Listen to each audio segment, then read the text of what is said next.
Good evening and welcome to Face the Nation.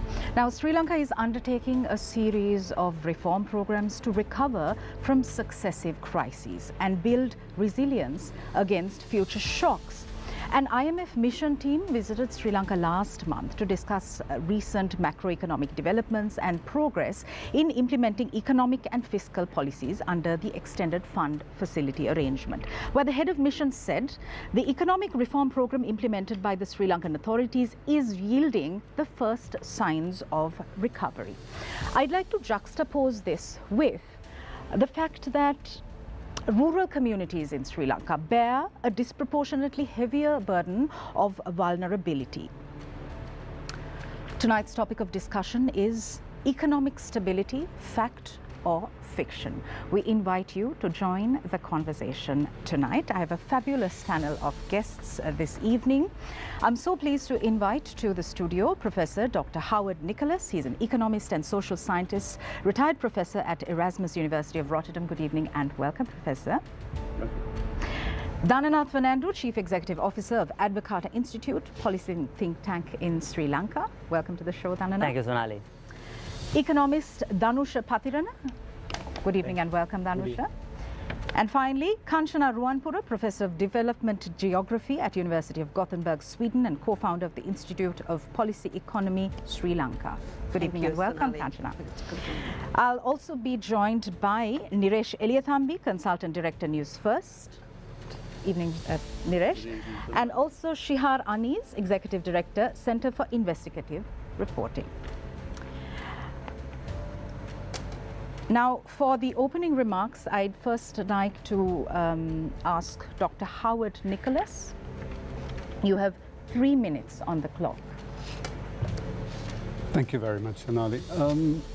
Starting with this question of stability, reality or myth, it has to be admitted that there has been greater stability when we compare it to 2022, when we were in a terrible mess. Starting with petrol queues. There are no petrol queues anymore, and we don't have blackouts, so we have to admit that.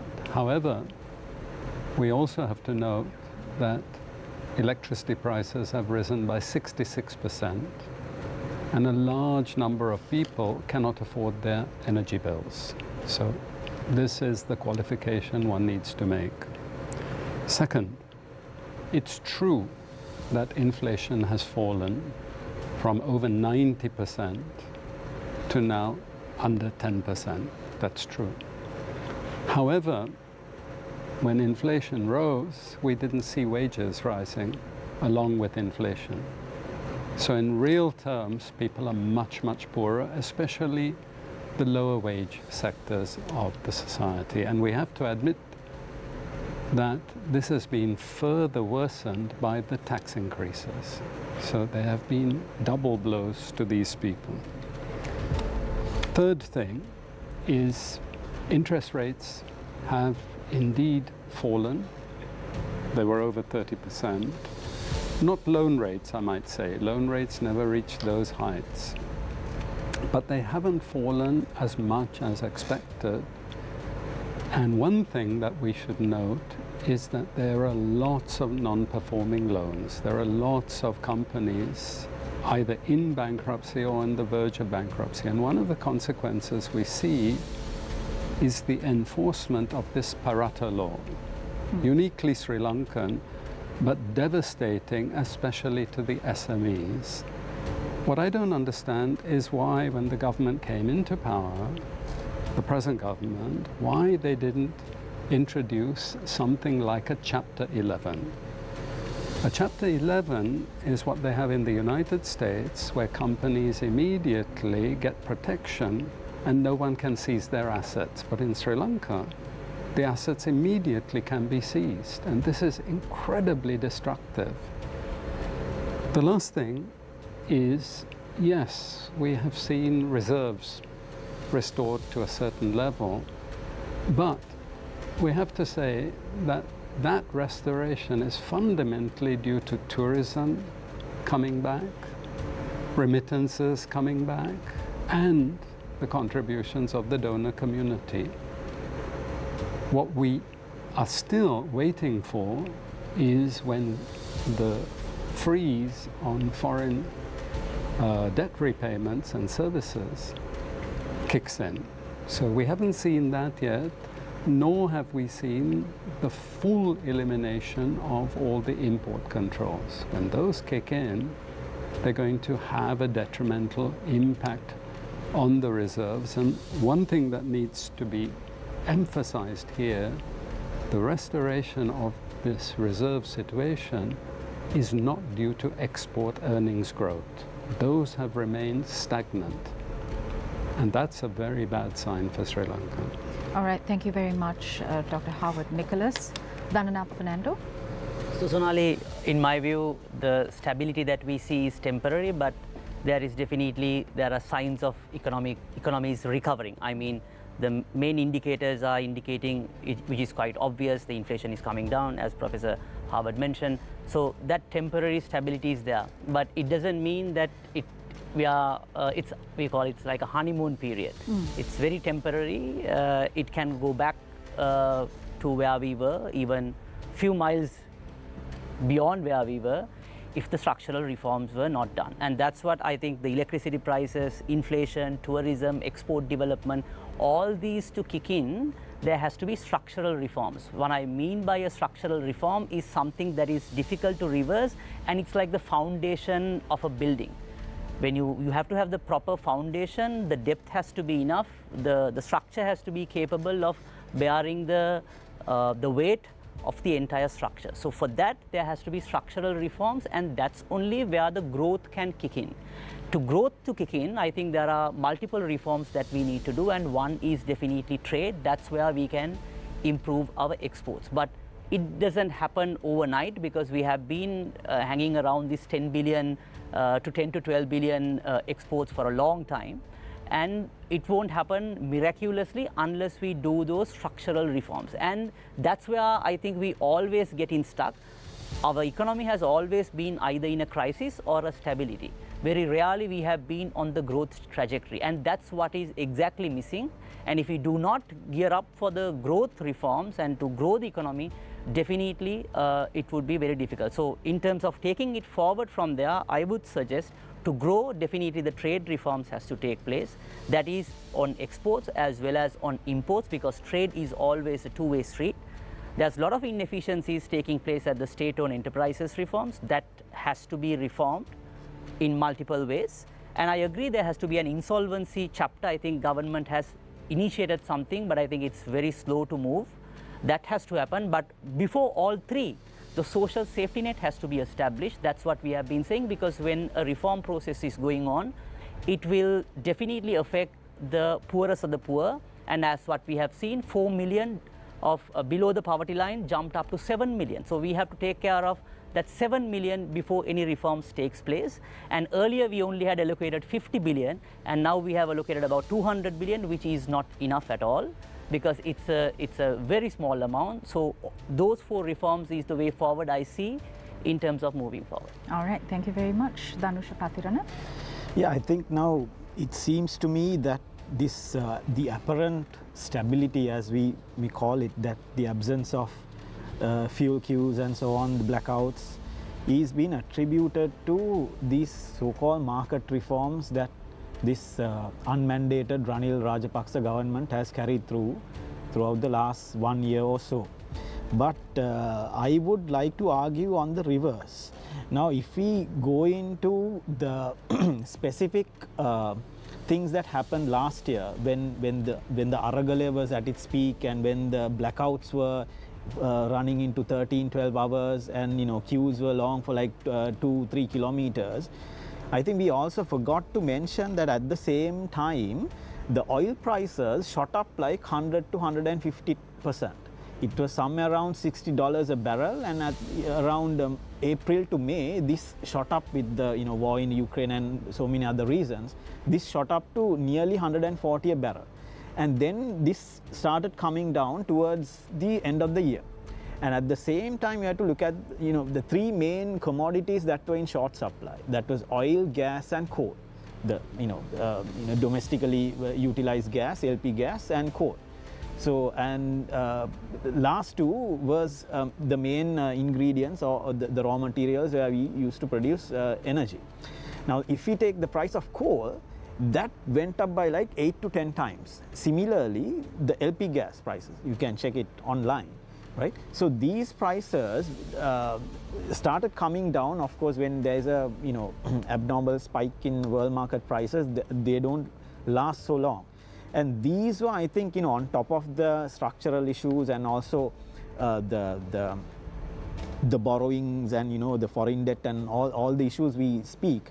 The icing on the cake, or let me, if we can put it that way, the tipping point was that the sudden spike of these commodity prices in the global markets, and these started coming down towards the end of the year, and therefore the demand for dollars came down, and then the exchange rate, the rate became a bit more, the value of rupee went up. Compared to what it was somewhere around 380 or 75 $.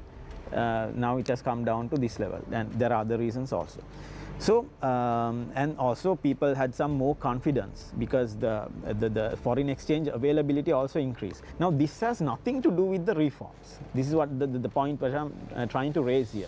The main the pivotal point of this so-called stability is outside the framework of governance that is happening right now in the country. All right, Professor Kanchana Ruwanpura.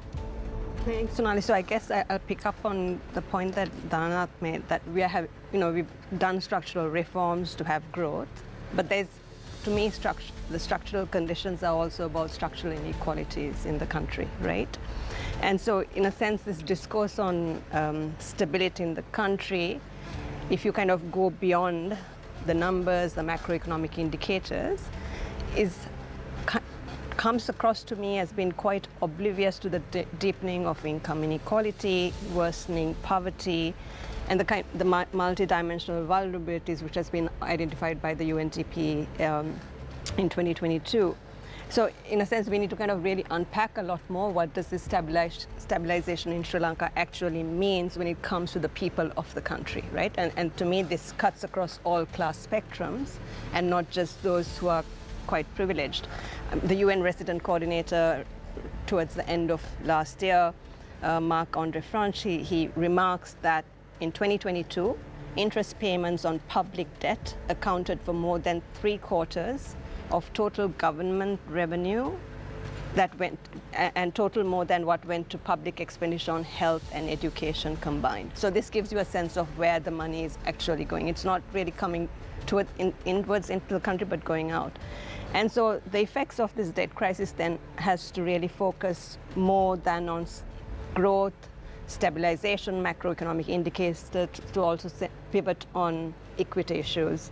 And in a sense, to my mind, if you really keep your eyes open when you're going around in Colombo alone, not just the rural areas, the debt crisis is also becoming an equity crisis, and if it hasn't already become one, right? And so we need to kind of ask questions around equity when we are talking about structural reforms.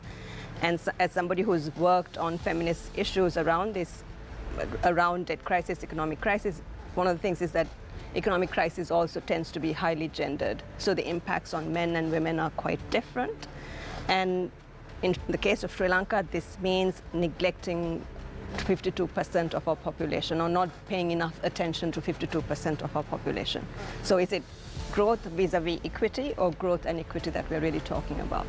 All right, thank you very much for your opening remarks. Before opening the floor for questions from our journalists, I have a question for Dr. Howard Nicholas. Dr. Nicholas, these existing austerity measures have impacted the standard of living and quality of life of the majority of Sri Lankans, but these are necessary measures. And since we are in an IMF-supported program, we have to comply. How must the government go about resurrecting the economy whilst also balancing the competing interests of citizen welfare and standard of living? Well, the first part of my answer is actually the diagnosis was wrong. I think the IMF has the standard diagnosis for everyone, all countries, that basically it's mismanagement, excessive budget deficit, all these things normally come in with that diagnosis. Okay. And from my perspective, that was not the case. So we're talking about the foreign exchange crisis, and I think the start of it was this excessive borrowing during the previous tenure of Ranil Wickremesinghe when he was Prime Minister from 2015 to 2019. They borrowed 10 billion in ISBs, 10 billion out of 17 billion from 2005 to 2019. 10 billion came in just 3.5 years there. And they borrowed it at a level of interest where any rational person would realize there's no chance of Sri Lanka ever meeting its repayment commitments. So why they did it is a mystery to me. I have no idea why they did such a thing. The second aspect of that is they constantly went on about printing money being the source of the foreign exchange crisis as well as domestic inflation. Now we understand this is not the case. Okay, there's now admission, and this admission has been like extracting teeth. There's been admission by principal advisors to Mr. Wickremesinghe that printing money does not cause inflation. But that was the basis for most of the policies that were implemented, especially the austerity measures. Now, it's not to say that once you're in this crisis situation, you shouldn't cut the budget deficit. That you should. But a lot of the other policies that came with it, such as the Central Bank Act, were not warranted by the cause of the crisis. Okay, and so the question I always ask is, IMF is not oblivious of this. IMF knows what I know, and what now the advisors to Mr. Wickremesinghe know, that printing money has never caused inflation. There is no such thing. The Federal Reserve Chairman in 2021 told the Senate exactly what I'm now telling you, that there is no such thing that printing money causes inflation, and he added to that, I guess that all of us better relearn our economics. And I think this is where we stand at the moment, that this diagnosis was faulty, and it led to unnecessary pain being inflicted on the ordinary population. So how must the government go about Well, that's the second part of the peaking? story I would come to, and that is, I've been repeating it like a parrot. Sorry for repeating it. I think Dhananath has heard it millions of times, but you already alluded to it, Dhananath, and that is export-oriented industrialization. No country has ever, and I've studied it, the history of the global economy for 300 years, no country ever developed without export-oriented industrialization. What I get whenever I say that, people say, but there's always a first. So in the 1990s, I remember, I mean, it's good to be old, it's good to be grey, because I remember the same arguments. Services, Sri Lanka is going to be a services experiment. And the first services we mentioned was computer programmers. I don't know if you remember it. We trained all these computer programmers. What did they do when they got their qualifications? Caught a plane and left. Then, late 1990s, a new ruse was created for us, and actually it came courtesy of the World Bank. Sri Lanka can be a financial hub for India. Seriously? Sri Lanka can be a financial hub like Hong Kong was for China? Can't be, because Hong Kong was a financial hub for China, because China was at that stage a communist, closed economy. And Hong Kong was the vehicle through which a lot of foreign investors went to China. But has anyone visited Mumbai recently? Are you serious that Sri Lanka can be a financial hub? Now I hear the same story. I heard it yesterday again when I said export-oriented industrialization. We're in the world of IT. So we can develop IT in Sri Lanka, and that is our new vehicle. You know, so every single time we look for excuses not to do the only thing that has ever been successful. All right, thank you very much. Niresh? Yes, Dharanath, we, ever since this bankruptcy came about, which was a couple of years ago, we keep hearing these catchphrases, reforms, and several other phrases like that. But we still hear those. Why is it so slow? Is the government paying enough attention? Because it seems like the government and parliament seem to be focused on other things like online safety bills and anti-terrorism bills and things like that. Shouldn't they be focusing more attention on the reality of the country, the plight of the population? Absolutely, Niresh. It was said in economics, the first principle is realizing the scarcity value of resources. But in politics, the first principle is forgetting the first principle in economics.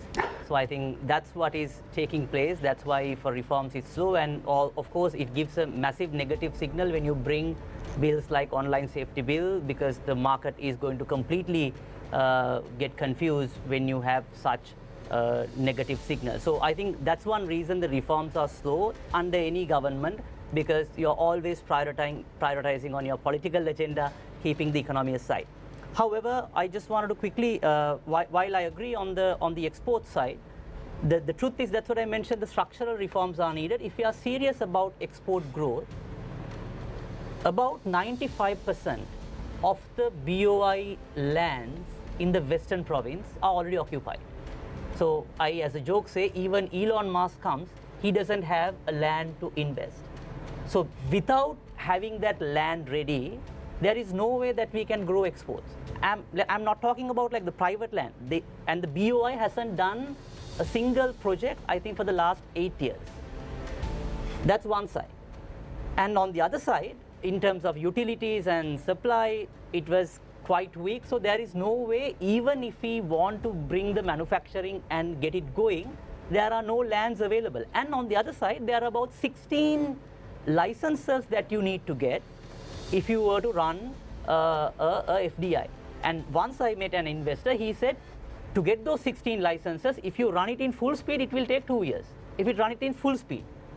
But generally, it takes about 3 to 4 years. So there is no way that we can attract investments for exports. I just wanted to comment also on the debt side. While I agree that my reasoning for the crisis is there was misfortunate and mismanagement, but we borrowed too much money in dollar terms in short maturity and invested in non-revenue generating assets or like liabilities in that sense. But I'm not sure whether this graph is visible. So if you look at in terms of, a lot of people are asking, okay, you have borrowed so much of money, where is the money? Where did you invest? Of course, some of the money have been stolen, but mainly 74% of our debt is to repay the interest, because it was snowballing, and also the currency depreciation. So those are the two main components of our debt problem, because when you borrow, let's say you borrow 1,000 rupees and your interest rate is 10%, so you have to pay 1,100, and to pay that 100 interest, you have to borrow 20%, so then you are basically snowballing over a period of time. And that's what exactly this indicates. As you can see, the pink one, the purple one is about 40%, which is the interest. So that's on the other side. So that's the diagnostic of the debt side. Also, I respectfully disagree. I have a different view to Dr. Harvard on money printing versus inflation. I think we had got that bitter medicine because our inflation went up to 70%. I know there are different schools of thoughts, but in my view, that money printing caused quite a lot of harm, because it not only increased the inflation, it also created a forex shortage. Because in my analysis, when you have excess money, we are all going to spend it. And when we spend it, imagine I'm going and buying this phone, and this phone I'm buying it in rupees, but the shopkeeper is buying it in dollars. So the more that I spend, the more I bring demand for these imported items, and that's of course going to create a forex shortage. In my view, that's the knock-on impact, because we saw unprecedented level of money printing. That is also because very high government expenditure. On the other side, when you have that high level of money printing, of course people are going to increase their demand on the other side, and that creates a forex shortage. And that cannot be controlled just by import controls. If we can control that, of course we know from COVID till recently, all the imports were controlled. But how come then the currency went up from 200 to 360, even for 370? So in my analysis, with all due respect to Dr. Harvard, I have a different take on money printing and inflation. Just to follow up, you just mentioned if we are serious about exports. Is the government not serious about exports? I do not see that they are serious, because if they are serious, there are structural reforms that needs to be done, and that is not happening. And even the FDIs that we have received is not on a competitive basis, or either it is driven with a tax holiday, which is not the best way to attract the investments. It has to be on a competitive basis, and it should boost the exports. That should be the main focus, and that's why while our competing countries are attracting quite a lot of foreign direct investments, and we have been falling way behind. And even there's a geopolitical tension between China and US, and a lot of industries are moving out of China to Vietnam to Malaysia and even to India, the next door, but we have failed to capture those investments because our structure is not right, including land, including labor, including the red tape, the regulation. There are so many. I mean, our investment structure is set up in a way that you are basically saying the investors to go away. Our structure is to say go away, not to invest in Sri Lanka, is my view. Yeah, yeah, sure. I think Dr. Harvard interestingly explained lack of queues does not mean that the economy has recovered or stabilized, right?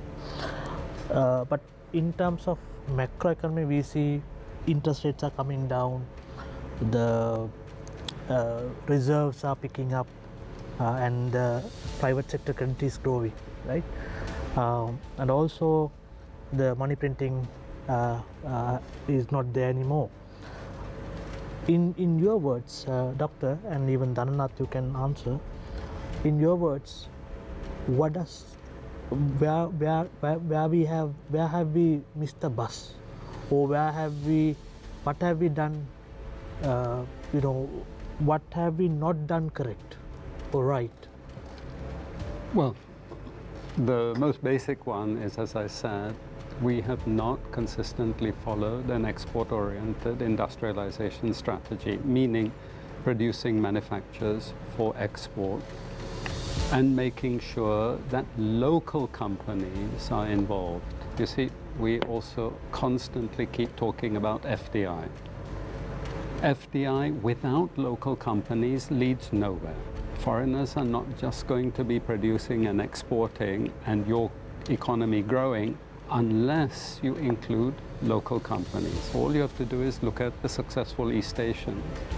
The one thing they did was they promoted their own companies. So that's, for me, the starting point. But I come back to Dhananath. Printing money. We have to now bury this once and for all, Dhananath. Sorry. It's not a debate anymore. Sorry. It's not a debate because it's admitted by every central bank that central banks cannot print money. It's the commercial banks that print money. So what happens is when they make a loan, they deposit it into the account of whoever borrows. That means the money increases, the quantity of money increases. So after, 30 odd, 40 years, finally it has dawned on them and they finally admitted, and that's all of them, there's no exception anymore, printing money does not cause inflation. But it doesn't mean to say that government budget deficits don't cause inflation, or cause a balance of payments problem. That does. And therefore, there is a very simple remedy, not to stop the central bank buying debt. This is stupid. This is stupid.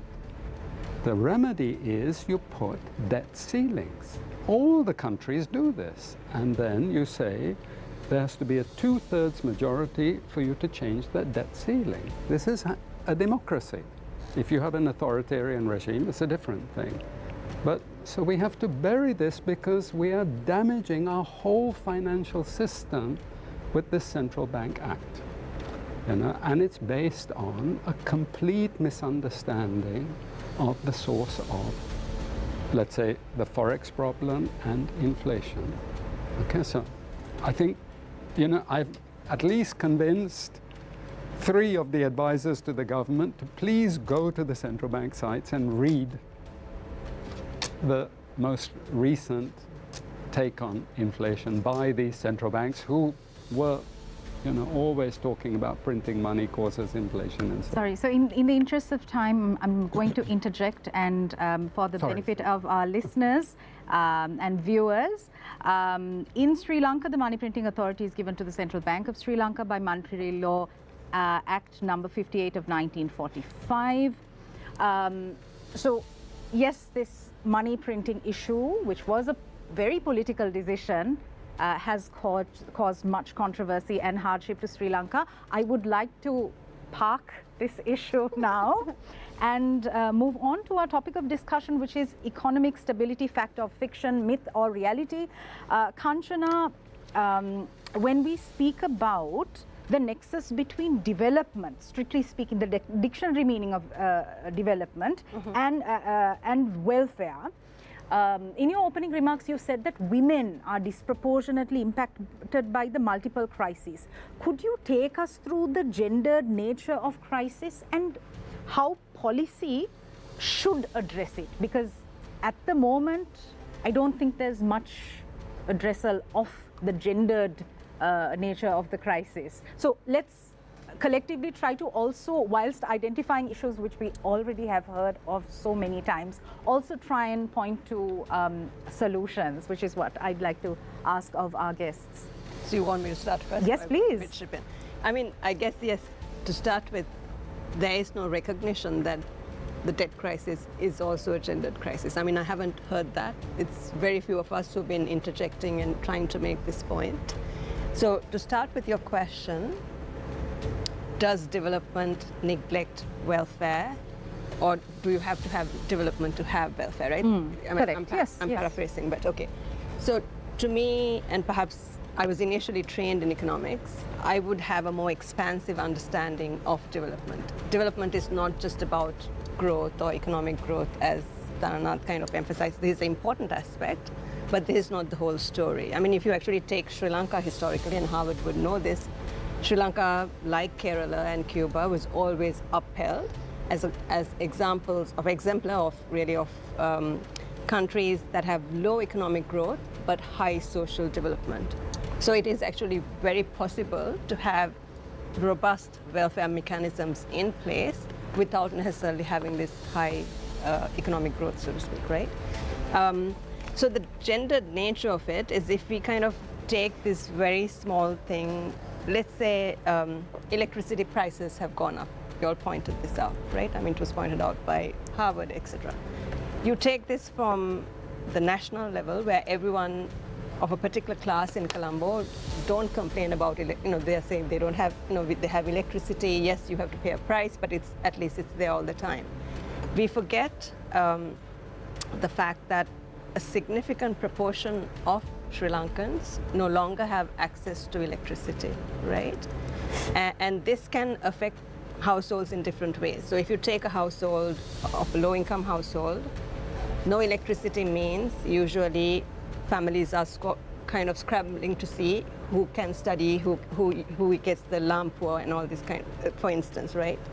And often what you see when there are crisis moments, it's girls who get left behind, or women who have to sacrifice. So I've read and heard so many people talking about, so many low-income families talking about, they have one meal a day, right? In this one meal a day, I would be curious to know who gets the better food even. Sure. Because the evidence elsewhere, and I'm sure if the evidence research was done for Sri Lanka, evidence elsewhere is that families who are distressed, often it's the women and the girls who end up having to pay the cost for it. So this is kind of the gendered nature of it. I'm just taking one example. How do we go about addressing this? I think to start with, we need to recognize that economic crises have differential impacts on men and women. That would be the starting point, right? Because without acknowledging that, we can talk about structural reforms, we can talk about all this kind of macroeconomic stabilization that we've heard about, but we're not really thinking about who are the beneficiaries of these reforms. How do people across the class spectrum benefit from it, right? How do women, working women who are, as Howard said, real wages have fallen, right? How do they have to then make concessions in how they manage their household budgets? This is one of the reasons why we have rural indebtedness increasing, for instance. Yeah. That's why I want to ask this question from you. Now, we are talking about stability, right? Yeah. But what do you mean by stability now, in terms of after the crisis, Yeah. and what does this mean for a person who is below the poverty line at the moment? Exactly. Now, the sort of thing I would want to explain also. Thank you for asking that question. So now, there are, I think, two sides to this. Who are actually stable right now and who have actually become more stable out of this crisis, which is, you look at the numbers, we look at the, I think there's a group of financial aristocrats, you may call them, right? They have consolidated their position and the access to wealth and resources in the financial system. Specifically, if you look into the numbers, it will be more evident. And whereas a large section of the entire population have collapsed into utter misery. Now, if I say a few things about how they have consolidated. Now, profits of the banking sector has shot up, something like 300 to 400%. You may have seen, like, CSC reports have come out on banking sector profits for 2023. The numbers are staggering. And if you dig in even more into the primary dealers, some, the individual companies, some of the companies have recorded 1,000% increase in their profits. Whereas we talk about people who are now not in queues waiting for fuel and then not in dark, but then during the same period, we see now in July, the government basically said around 500,000 people or meters have been zero. That means to say their electricity has been cut off. These are, I assume that 500,000 meters, meaning that 500,000 families, because individually we don't take meters. And then by around October, September, this figure went up to 740,000. And by the end of the year, the Kanchana Wijesekara, the energy minister himself, declared that they disconnected over 1,060,000 meters during the end of 2023. So whereas one section of the business elite have consolidated and increased their wealth, access to wealth, a large section of the population, if you say 1,060,000 is, if you take at least 3 million people, and that's a significant amount of, if you take as a percentage of the population. So close to, let's say, 15 to 20%. And then if you take the malnourishment, now early this year, around March, it was stated by the UN, 17% of the population was facing acute malnourishment. By around October, they're saying it's now 24%, 1/4 of the population. And during the same period, 31% of the children are malnourished. Right? So now this is the stability they're talking about. Now this is the first time in history, I think, when the country is suffering like this, a government is like audacious enough to come forward and say, now we are stable. Like, who is stable? Who have become stable? This is what we need to ask. We can see some stability in the extra. This is what they mean, the IMF and everybody, who is actually so focused on the markets. What they mean by stability is the external sector, where the inflows and outflows of foreign exchange are balanced. But even within a market system, there are other markets. There is the labor market, there is the investments and savings market, right? So are they in stability, especially the labor market? We are seeing investors disappearing. Now, 20%, we see a 20% decline in garments exports, 9% decline in total exports. So we are seeing the same trend of exports to GDP declining, right? So it's the same non-tradables that are expanding, which actually, in a sense, that pushed us into this mess. So that process is continuing, and we are saying now it is stabilizing. So, but on the I leave that aside now, but I want to also focus on this exports growth idea that has been discussed here. Now, if I think we need to look at as Professor Nicholas also would say, the recent history of the East Asians and also the history of Europe, basically after the Great Depression, how they're thinking of the economy, how that all transformed. Now, if I borrow an example from late Professor S.B. De Silva, he would say, now, okay, now you're talking about exports. Imagine our entire country turned into an estate, tea estate, or a garment factory. What would that mean? Maybe you have enough foreign exchange end of the day, but what is the type of employment you are creating? These are what you call third world industries. So when you're talking about exports, you have to talk about the nature of the exports, whether these are industrial exports or what we call third world exports, where capital to labor ratio remains stable over time, so productivity does not expand, labor productivity.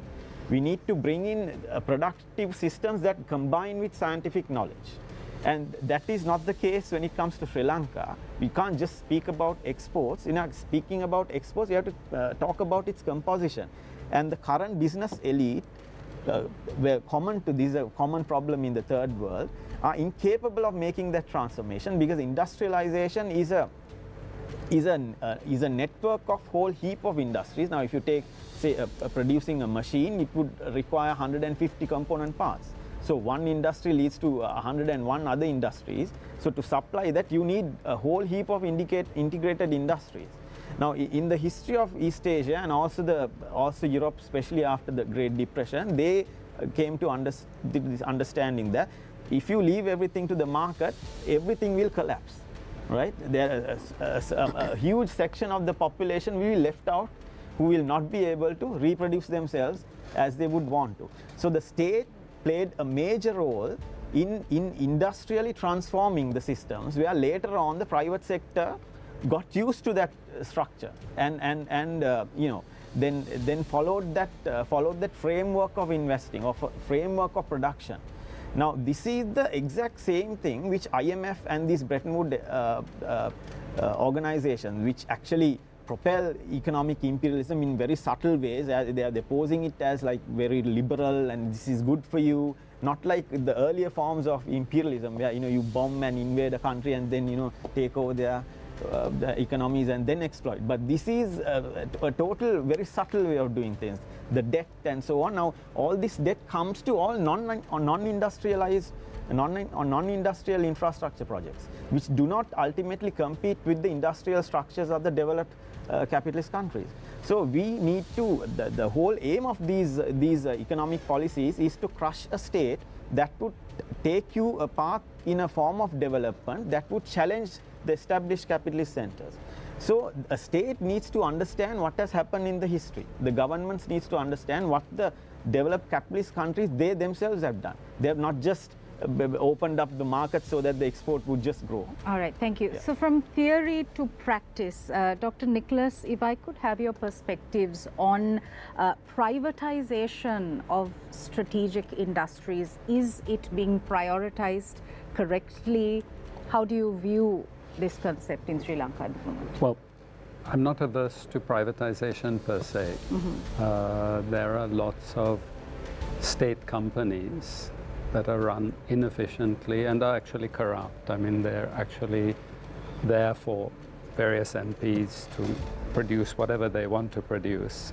When I was at the start of IPS, we conducted a survey, and we found out that there were so many companies that hadn't even produced accounts for the last 5 to 10 years. So we know that that sort of corruption is there, and there's no rationality for a lot of them to be state companies. But strategic sectors, and that's what you mentioned, and in particular I'm thinking of energy, this move towards increasing privatization of the energy sector is incredibly damaging, incredibly detrimental to the future prospects of the economy. And yesterday I was having a chat with a businessman and telling him this, and he said, I met a BASF person, BAS, the famous chemicals company in Germany, and he was so critical of the German government. Why? Because of their energy policy. Because energy prices have soared in Germany and made it impossible for German companies to work there. So they're migrating to China. Wow. Because the Chinese, like the Vietnamese and other East Asians, they subsidize energy. They have state control, and when there's a shock in the system, they don't let the energy prices soar. They've subsidized, and they've got a huge competitive advantage as well. We didn't do that. And we're going further down that road where we're privatizing and handing it over to actually our competitive countries, So we have to be very careful with those things. Could I just get back to Professor Kanchana here? You spoke of gender in this kind of crisis. Yeah. But it's not just gender, is it? It's the entire family unit. In the sense, over the last 2 years or so, the immigration department has issued about 2 million passports, and Sri Lankans don't get passports unless they're leaving. Yeah. So we presume 2 million Sri Lankans have left. Yeah. And they would be mostly the young people, not so much people in their 50s or 60s. Yeah. So what's this doing to our population? We already had a very old population. Aging population. Very aged. And now what's it going to do to the population now? I mean, so who's going to take care of the elderly? The elderly. Yeah, it's a good question. I mean, I don't know if anyone knows, who is moving out of the country in terms of, what kind of occupations are they going for? Is it the domestic workers, for instance, or is it a different caliber of people who are traveling out of the country? I also don't know if anyone knows whether, let's say, like some, the young are leaving, and they are young of a particular, upper middle class or middle class people. I don't know if anyone knows what the gender composition or the breakdown of these figures. But if if you go over to the immigration department on any day, you will find they are mostly young people from the lower middle strata. Class. Okay. It's men and women. Right. So, but the gendered impacts are also about what happens when men and women leave families, households, what have you. As you identified, we do have aging population. If it's mostly the youth who are leaving, who cares for their parents, right? I mean, that's a really important question to ask. But if it's similar composition in terms of gender of who is leaving, who sends more of the money back to the home, right? Usually the evidence with the domestic workers is that remittances do come back, or they were coming back into the country till 2019, 2020, right? So yes, it matters across the class spectrum, no doubt. The crisis matters across the class spectrum, and my point is, of course, that we're not recognizing that it matters across the class spectrum in different ways, but there is also a gender dimension. I mean, Danusha spoke about something like 1/3 of our population is malnourished.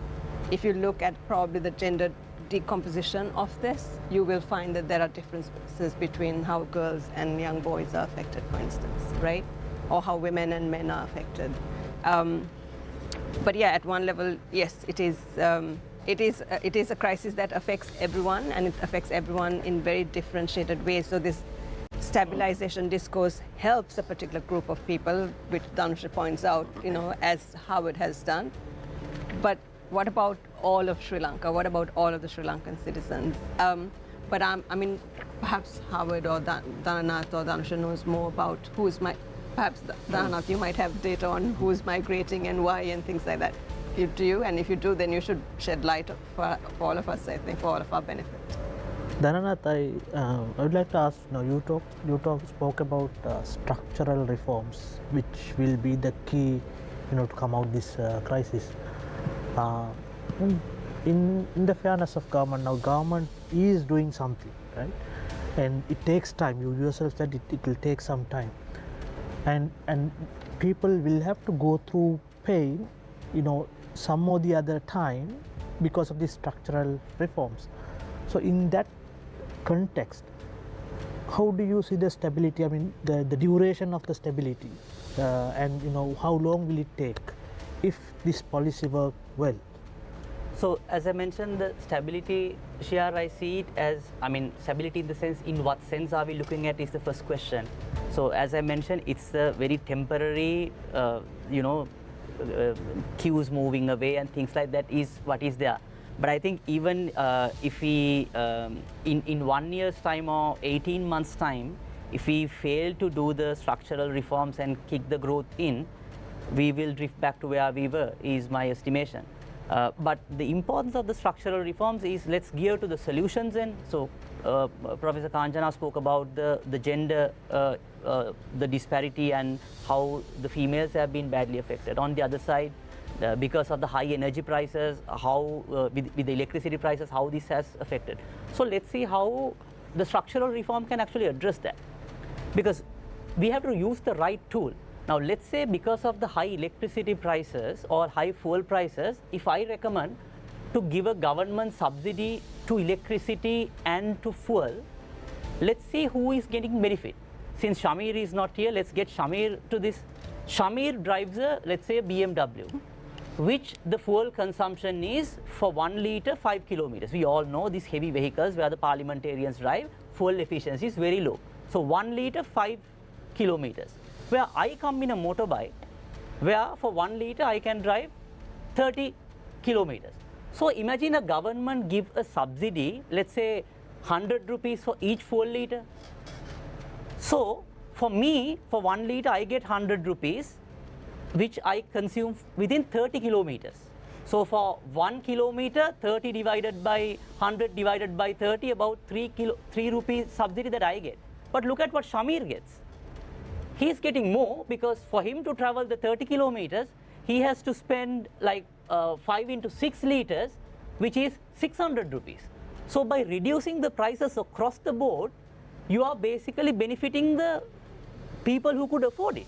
And that's what exactly happened in the fuel prices, because 70% of the fuel, we all know, when you're at a very higher income status, your energy consumption is high. If you go to near all Colombo schools, all the drivers are switching on their engines and waiting in the AC from 7:30 to 1:30. So when you give a fuel subsidy across the board, you are basically taking poor people's money and giving it for the people who could afford it. So that's why I said the right tool to use it. Definitely we have to take care of the social safety net. That's why I recommend you give it for the most vulnerable people, because you can, because 98% of our people have the electricity connection. So based on the number of units, you give directly a cash subsidy for them, directly for the poorest people. So then you are not giving someone like Shamir an added advantage on the other side. And it can be easily done because you have 98% connectivity. Same for, let's take the gender aspect. Now when we did a study in 2008, I'm not sure whether you can recall, there was an instance, the female inmates in the Valikada prison went on strike because they were only getting 1 sanitary pad during their menstruation. That was inhumane. And when we checked the numbers on menstrual hygiene products, there's about 106% tariff. That's right, yeah. And also on diapers. So who are we going to corner by 106% tariffs? If you recall, this became a so popular topic. Now a lot of people have forgotten. Even one of the presidential candidates was named as like Padman.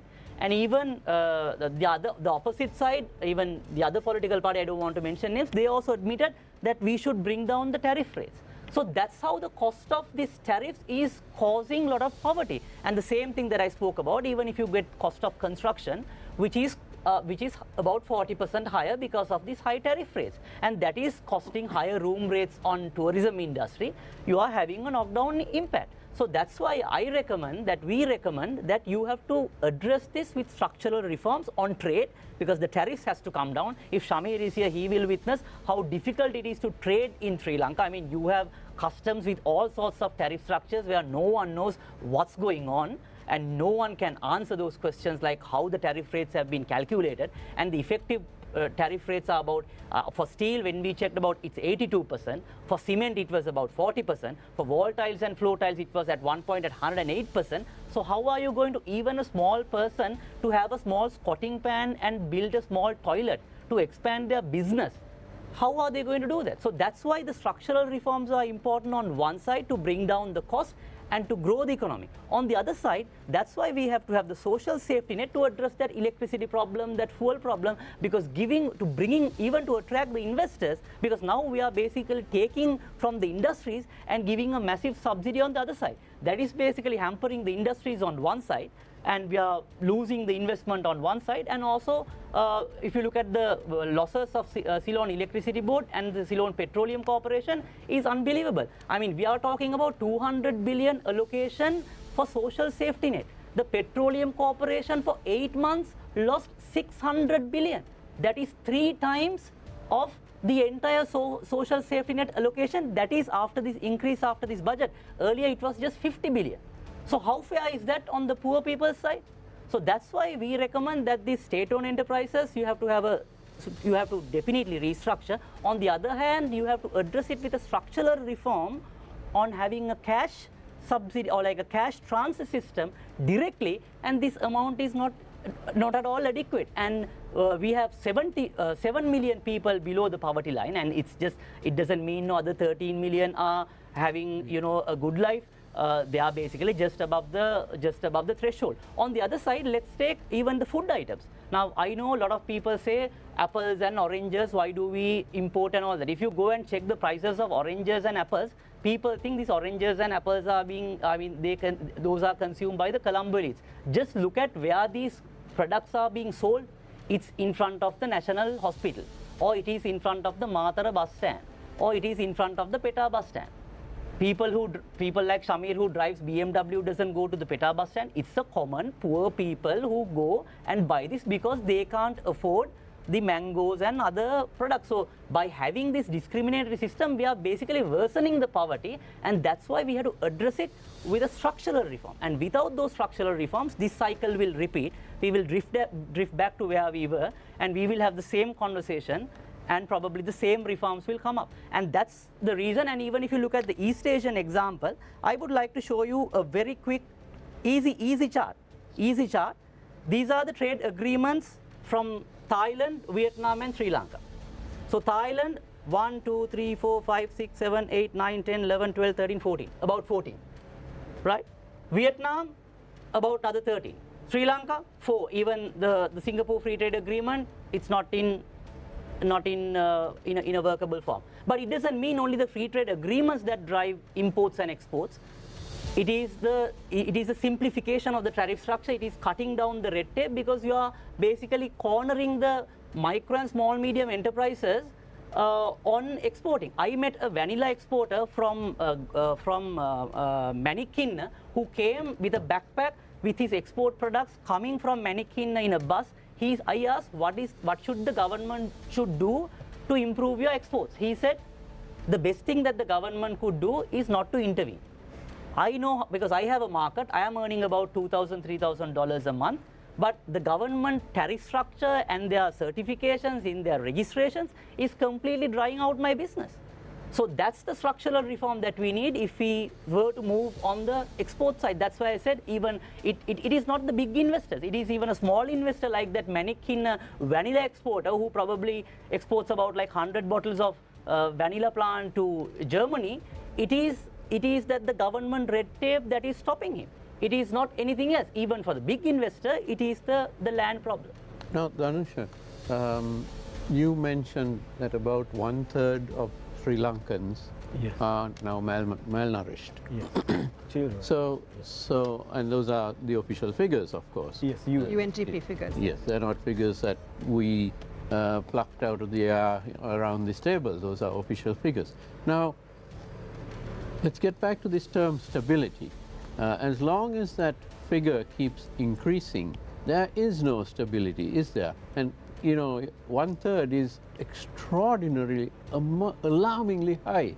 And we have to bring that down to, what, 5% or something It's alarmingly like that? high because it went up from 10% or 11% to 33% in a matter of 2 years, right? If I'm not Exactly. wrong. Yeah. So it needs to come back down to 10% before any politician can even use the word stability. Yeah. Would you agree with that? Absolutely. If I just quickly comment on what Dhananath just said, I think he was alluding to these free trade agreements. Right now, the East Asians have signed. But you have to look into what the East Asians did when they actually was transforming their economies. Now that they have, now we have to look into the theory of free trade, which Ricardo proposed, and what he is saying, if you go into free trade with economies that have equal technological status, that is mean equal labor productivity, and also you open your markets when you don't have unemployment. These are the two key assumptions in the theory, which our free trade apologists tend to very easily forget or tend to never read, I guess. So when East Asia went into free trade agreements with the rest of the world, they had come up to a state that they could technologically compete with them. They did not go right away, like in the 50s, go into free trade agreements. Okay, let's compete with the West. We need free trade agreements. They went into free trade agreements much later on. Even Vietnam, IMF complained about Vietnam in the mid-90s and early 2000s that these guys take our money and build state industries. And this is what the Vietnamese were doing. And when Vietnamese built up, transformed their economies, then later on they opened up. Now they can open up. Now they can compete with even the aliens. Why not? Not when they were in that stage of transformation. In the stage of transformation, they are getting to that stage. Now, I'm not trying to be an apologist of hardcore developed capitalism, but I'm just going into the history where we at least we have completely dipped into this very subtle so-called neo-imperialist economic ideas. They are to perpetuate this third world and first world divisions. And we have to understand that first. So going into your question, so yes, I mean, we have to look into, I think, how first of all the state resources are managed, right? Whether they are managed rationally. And as I think Kanchana was earlier alluding to, 77% of the government revenue is allocated to paying interest, and 95% of that is going into the paying domestic interest, right? And this was around 30 to 35% when it was in 2015, and shot up during this period because in 2022 and 23, because of this crisis, the interest rates went up, shot up, and through that crisis, certain people who are very how should I put it, very accustomed to what is happening in the financial markets took advantage of that, and they swooped up all these bonds, and they did not restructure those bonds. What they, through the DDR, they slashed the incomes of the pension funds and completely left out of the high cost bonds, which are still generating incomes, unproductive incomes. How are they amassing these incomes? This was a particular situation and that erupted due to a unprecedented crisis, and they took advantage of it. That's why I'm saying they consolidated their position during this crisis, and the amount of that is around 2.6 trillion rupees next year. And through the DDR, we should have brought that down, because now during 2000, the Jubilee debt movement, they came up with a system of parameters like ratios, debt ratios, where countries become stable. You call, for instance, the interest expenditure should be something less than 25% of the government revenue. So taking that example, taking those parameters that are already established, government should have slashed the interest costs by restructuring those bonds, at least bringing down the interest expense. Now one would say, okay, that would destabilize the bank. That is a completely erroneous argument, because this has been done elsewhere also. That didn't lead to a disappearing or vanishing of the banking system, because they can renegotiate the high FD rates, which the bank has also given. I won't go into that. So now what they're doing is they're taxing the people to the bone. That they have increased to up to 18%. Now all these draconian figures which you were mentioning were in 2023. Imagine what would happen after the VAT is introduced and the inflation, because I also want to comment about the inflation figures. Now the price levels have kept on rising despite the rate of inflation coming down from 90% to say something like now 76%, but the price level has continued to increase, but not the incomes. So, Dhananath, would you like to comment on the first set of statements made by Dhanusha, and then I'd like to very quickly move to Dr. Nicholas. Yes, so my take is different, because I was just basically trying to get the graph on how Vietnam grew their exports. So it is, as it said, like you can argue, okay, they did something at the beginning and then things changed afterwards. But actually, if you look at their export growth, you can see it is recently, while they were signing the trade agreements and when they were liberalizing, or like when they were liberalizing is nothing to like, nothing like to, push something, but it is basically simplifying that processes is made what their exports better. And even in Vietnam, there are about like 4,000 state-owned enterprises that they have restructured. 4,000. We are talking about 500 in Sri Lanka, and we are struggling to do 7 on one side. So that's how the East Asian came up. And even when we had Dr. Veerathai Santiprabhu, who was the former governor of the Bank of Thailand, who did a critical role when the East Asian crisis was there. And that was the same recipe that was adhered. And even if you look at India, if you read Dr. Montek Singh Ahluwalia's book, who was the right-hand person of Dr. Manmohan Singh, who basically led that Indian reforms in 1991, which is basically accelerating the growth now. What he said was the Indian economy was like a bus which has applied about 10 brake sets. Because no one can, then there was a license Raj in India, and they then basically started attracting the investments and allowed the exports to grow. But it doesn't mean that the government has no role.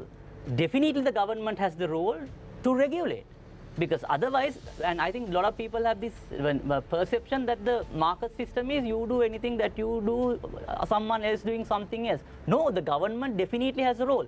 Government's main role is to ensure rule of law. Now look at what has happened to our judiciary system. I mean, you have to wait for about 30 years to get a land case resolved. And look at the gender impact from that. And government is not doing that job. And they are coming and trying to do so many other industries. And that's a recipe for disaster. And that's what we have been going through multiple times. If you look at Vietnam, if you look at Malaysia, even for that matter, Singapore, of course, all these countries has different degrees of ways of doing it. Because of course, it is quite unique to their own demography, to their own way of doing things. So, of course, these have different ways of doing it, but there's no other recipe rather than looking at the external options and trying it.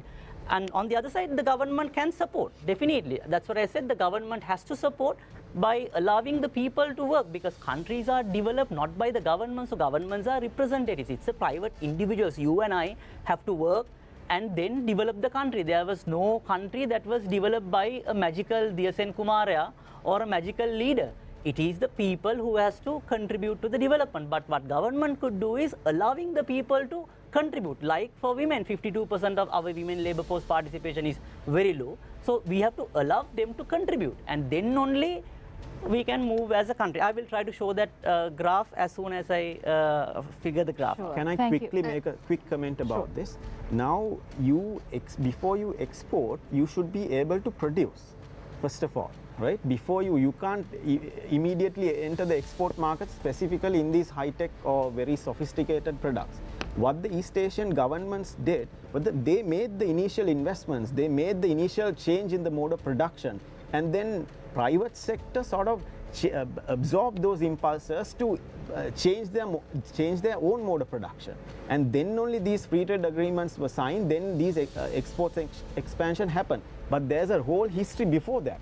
Where state intervention played the absolute key role, and there were so many books written about this. Nobody can deny this. You take the Meiji state of Japan, and following that South Korea, Taiwan, and then later on in Vietnam. So all these states played a key role in building up their industrial structure. Then later on, once the productive capacity is built up, then only they opened up and then went into exporting. Before you export, you have to produce. That's what they did. In the interest of time, again, I'm going to ask the two economists to be okay with having competing opinions. Dr. Howard Nicholas, when we take economic stability, political stability and policy stability, where in Sri Lanka we're also looking at an upcoming presidential election. So we need policy stability to be there. We're also talking about corruption vulnerabilities in Sri Lanka. We're so accustomed to maladministration. How must Sri Lanka's economic recovery and a path to economic stability move forward, progress without any obstacles in the light of all of these competing interests? It's too broad for me to actually address with one answer.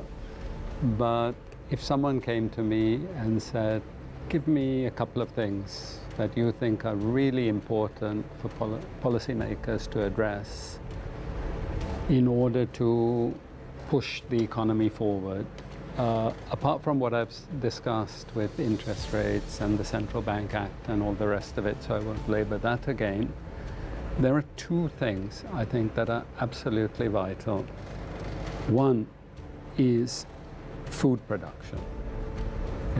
So no industrialization strategy ever worked without a domestic food production strategy, which made food plentiful and cheap.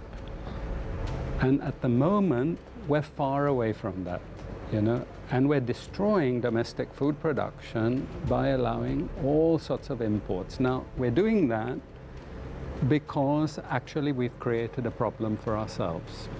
And the government is trying to solve that problem by getting cheap food imports. But what they should have done from the beginning is identify the agricultural sector and said, this is really important for us to get cheap and plentiful food, because that is also a way you can keep wages down. The East Asians have done that very successfully, and they give lots and lots of subsidies for agriculture, lots of income support to farmers for agriculture. But the second thing, which has been labeled by many people the silent killer. We were talking about this before, because I'm going back to the 1990s, and there was a discussion on the currency, the value of the currency.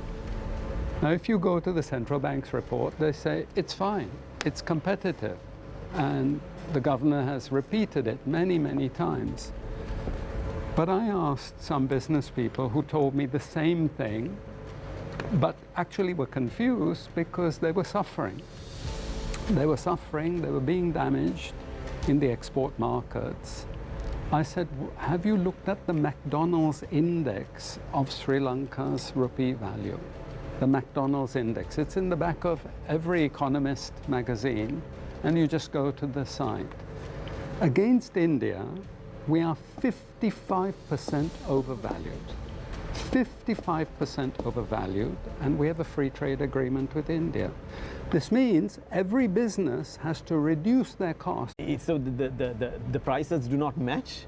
So obviously when you look into the exchange rate situation, it looks as if it's overvalued, which is absolutely correct. But then it's the solution would be to bring down the energy prices, as opposed to, I think, because, as you very correctly said, Professor, because it would affect the rest of the population, like it would be like a tsunami. So going back to your question, so yes, I think the rationalization of government expenditure, which is I was trying to explain.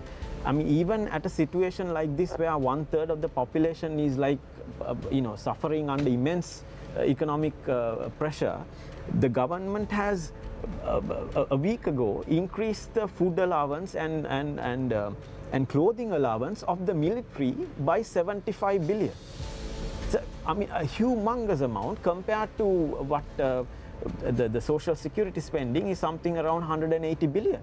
And this is on top of the allocations that they made to 2023 budget. And so what are they saying? They are increasing the repression mechanism, or the repressive machine of the state, expecting resistance by the ordinary people.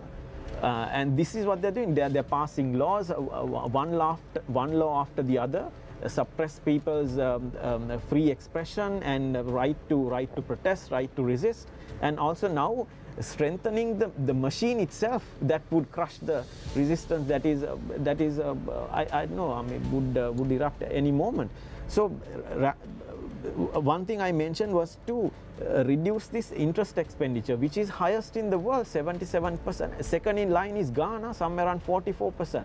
And we know where Ghana is. It is even worse. Now what it shows is that now the certain section of the private sector not only has captured the revenue streams of the government through privatization of profitable institutions, they've also captured the expenditure side through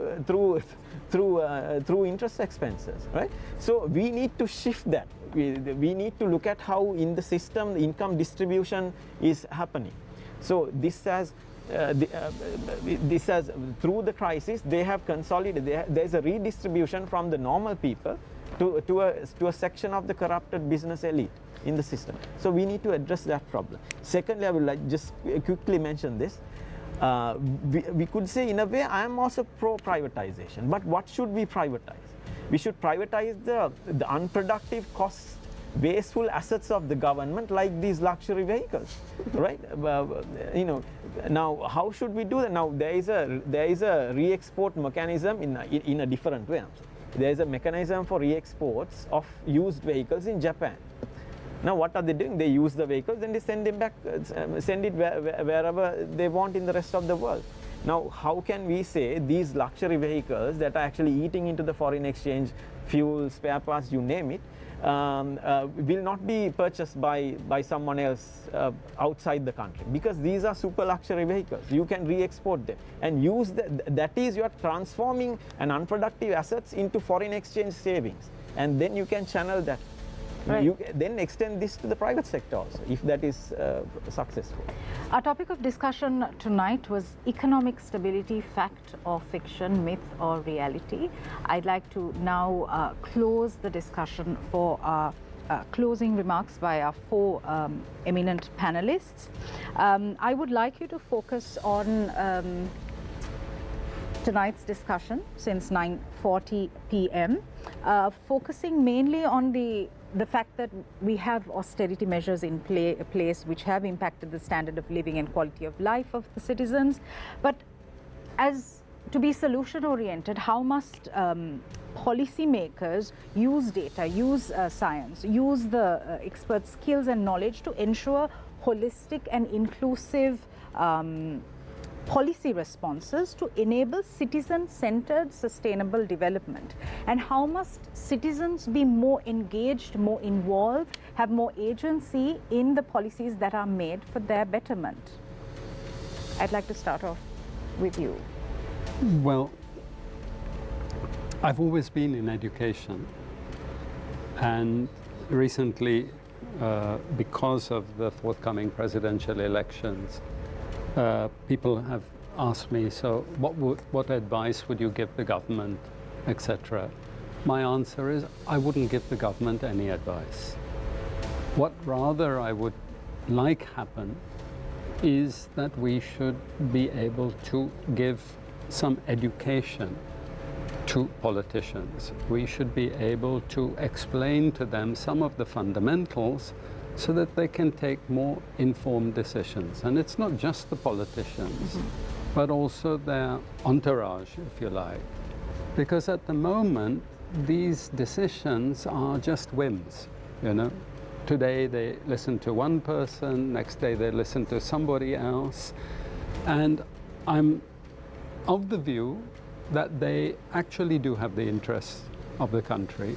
You know, I don't believe that all these people are corrupt and have malintentions, etc.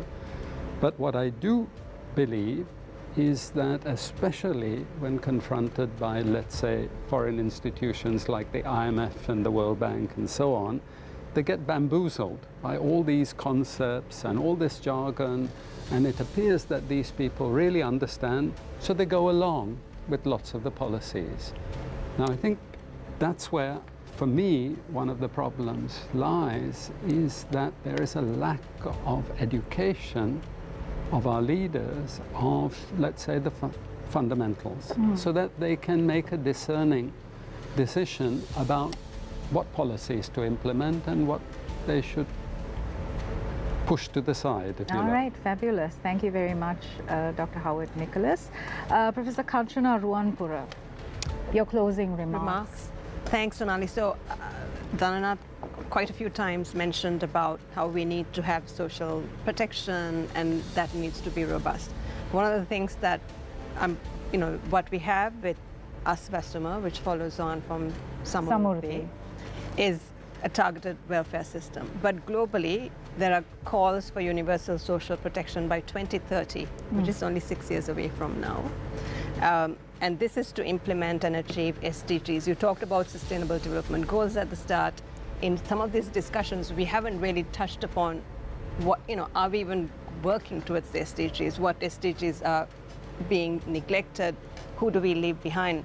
So I think I would really be wanting to push for universal social protection for communities. And to be honest, Sonali, I think, I mostly research around labor. I think the workers are well aware of how they're being shoved around, right? It's not that they don't have that consciousness. The Aragale really kind of stirred it. It's still there.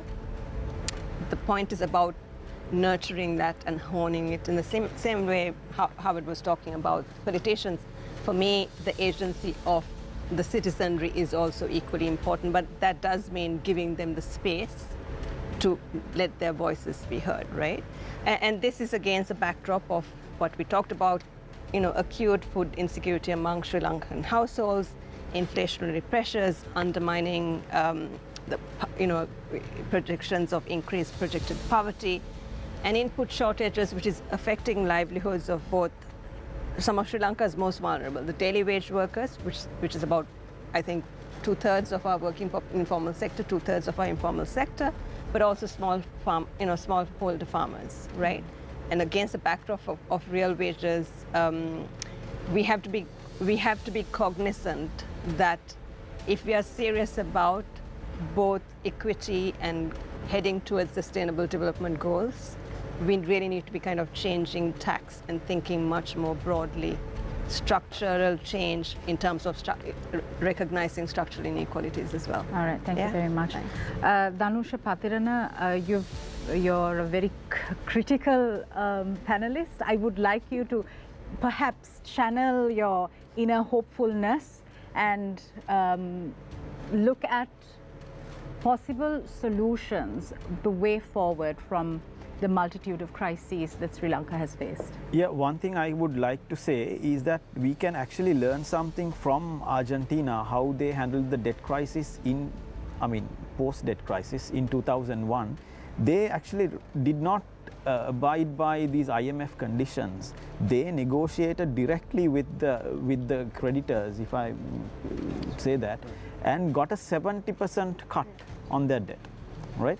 So now what is happening through IMF program? We are sacrificing everything under the sun to repay the debt, and what are we getting? We don't even know, right? So the foreign creditors have proposed a plan, a draconian plan I should say, where they agreed to a 20% cut, and to make the NPVs, that is what you call the net present value of the debt, to equal to the one that was formerly issued, they raised the interest rates, right? Which is even worse than what we had.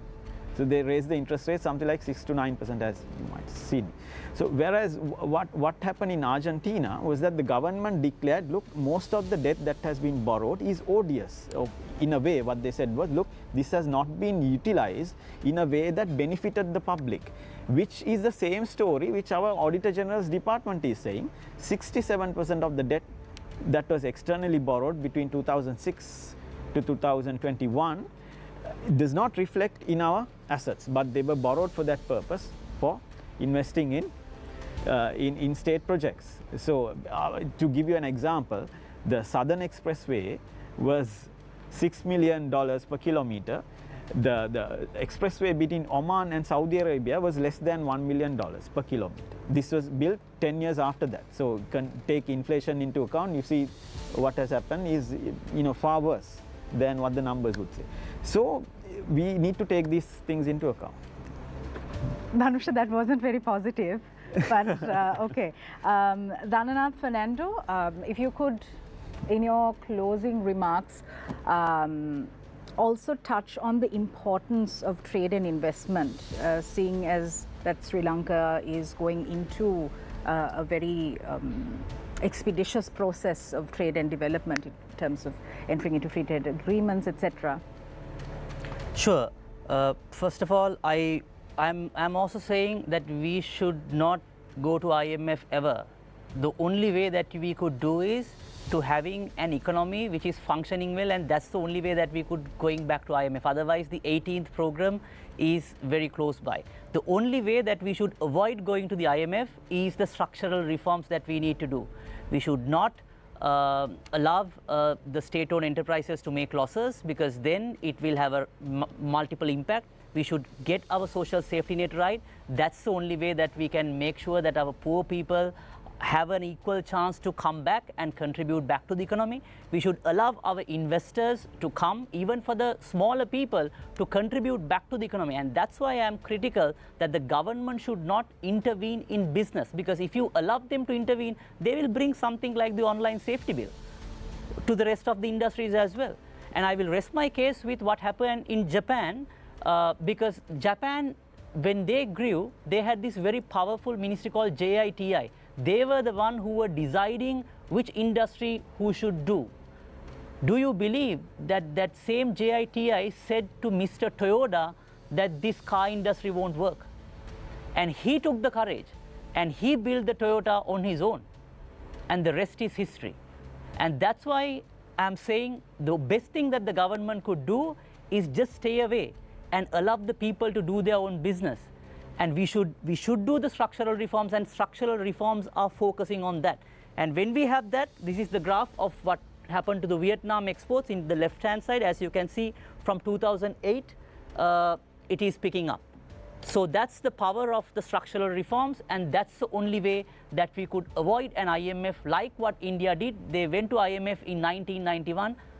Afterwards, they never went. I hope they will not go. But if we do not do the structural reforms, the next conversation would be on the 18th IMF program. All right. Thank you very much to our fabulous panel of guests, Dr. Howard Nicholas, Dhananath Fernando, Dhanusha Pathirana, and Professor Kanchana Ruanpura. Thank you also to Niresh Eliathambi and Shihar Aniz. Just before wrapping up, the Constitution of Sri Lanka in Article 27 speaks about directive principles of state policy.